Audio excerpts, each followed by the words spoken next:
Alors cette maison abrite 61 personnes. Sur les 61 personnes, nous comptons 30 religieuses et religieux, puisque nous avons un prêtre qui est dans l'effectif. La première des choses, c'est que nous sommes allés donner une information globale à l'ensemble de nos résidents, avec des réponses aux questions qui pouvaient se poser. Et nous avons également demandé, évidemment, à toutes les supérieures, puisque nous avons 7 à 8 communautés globalement. Et donc nous nous sommes adressés aux supérieurs pour recueillir leur avis et pour que les supérieurs interviennent auprès de leurs sœurs pour exposer le problème, l'intérêt de la vaccination.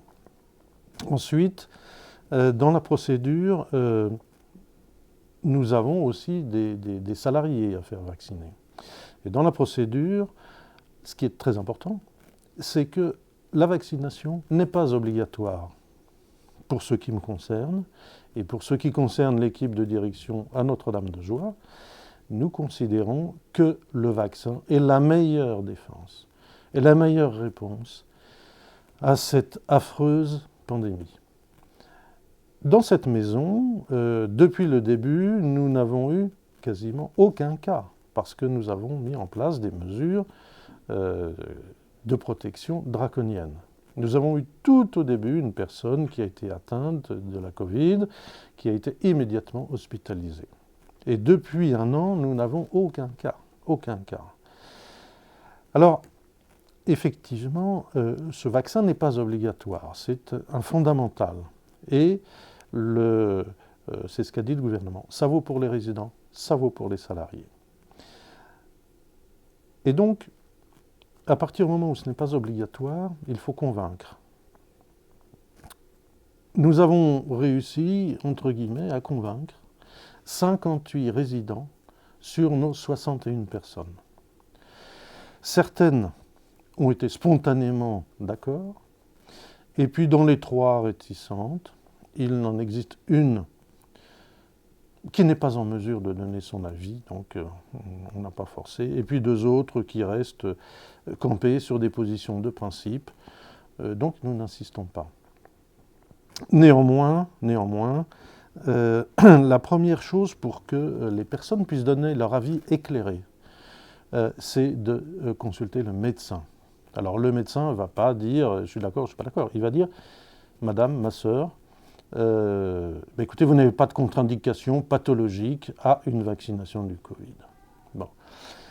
Sauf si quelqu'un avait été atteint du Covid dans les 3 mois qui précèdent la vaccination, on déconseille. Il y a très très peu de contre-indications.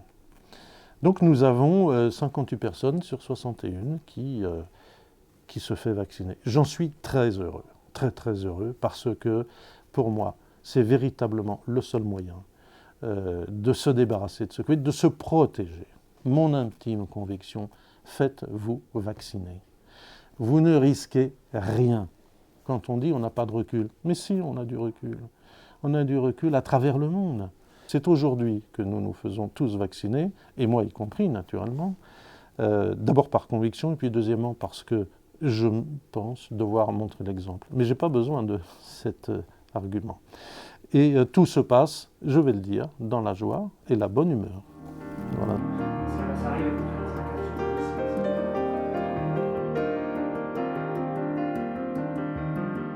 Globalement, moi j'ai senti aucune opposition. Bon, il y a 2-3 personnes qu'il a fallu un petit peu convaincre parce qu'elles avaient peur pour elles-mêmes, mais en fait, quand on connaît bien les études sur le vaccin, qu'on a bien regardé la littérature scientifique dessus, moi je confirme qu'il ne faut avoir aucune appréhension ni aucune crainte sur ce vaccin qui ne peut apporter que du positif à mon avis.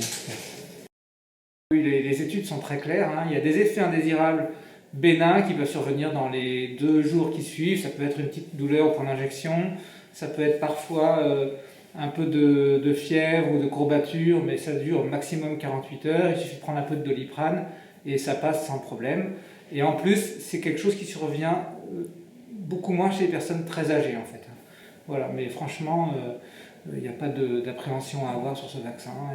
Je trouve qu'il faut mieux, plutôt que de le craindre, s'émerveiller des techniques de production de ce vaccin qui sont vraiment extraordinaires en fait.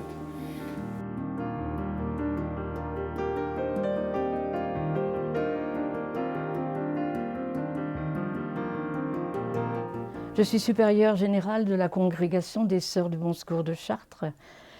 Et donc, la vaccination a été pour nous un moyen de réfléchir sur l'efficacité, la nécessité. De la part de toutes, nous avons pu échanger. Nous avons eu suffisamment aussi d'informations et de désinformations.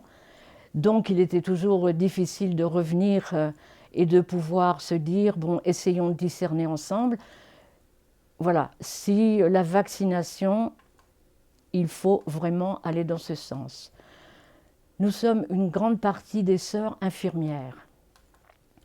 De ce fait, je pense que nous savons ce que c'est qu'une vaccination. Nous savons combien, dans l'histoire, elle a protégé le pays, la France et bien d'autres pays. Donc, la vaccination, en premier temps, on se dit bien sûr. Bon, on sait tout ce qu'il y a comme point d'interrogation, la rapidité avec laquelle s'est fait le vaccin, etc. Bon. Mais ceci dit,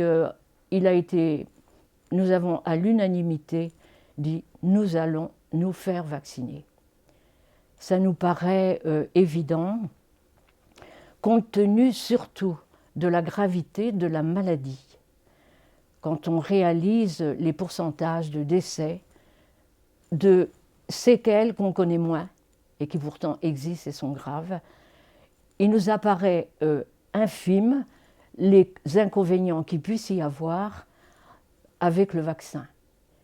S'il y a quelques inconvénients, ce sera de l'ordre, je pense, quand même assez minime, peut-être un peu de température, de douleur, de fatigue, mais je pense sans commune mesure avec la maladie par elle-même.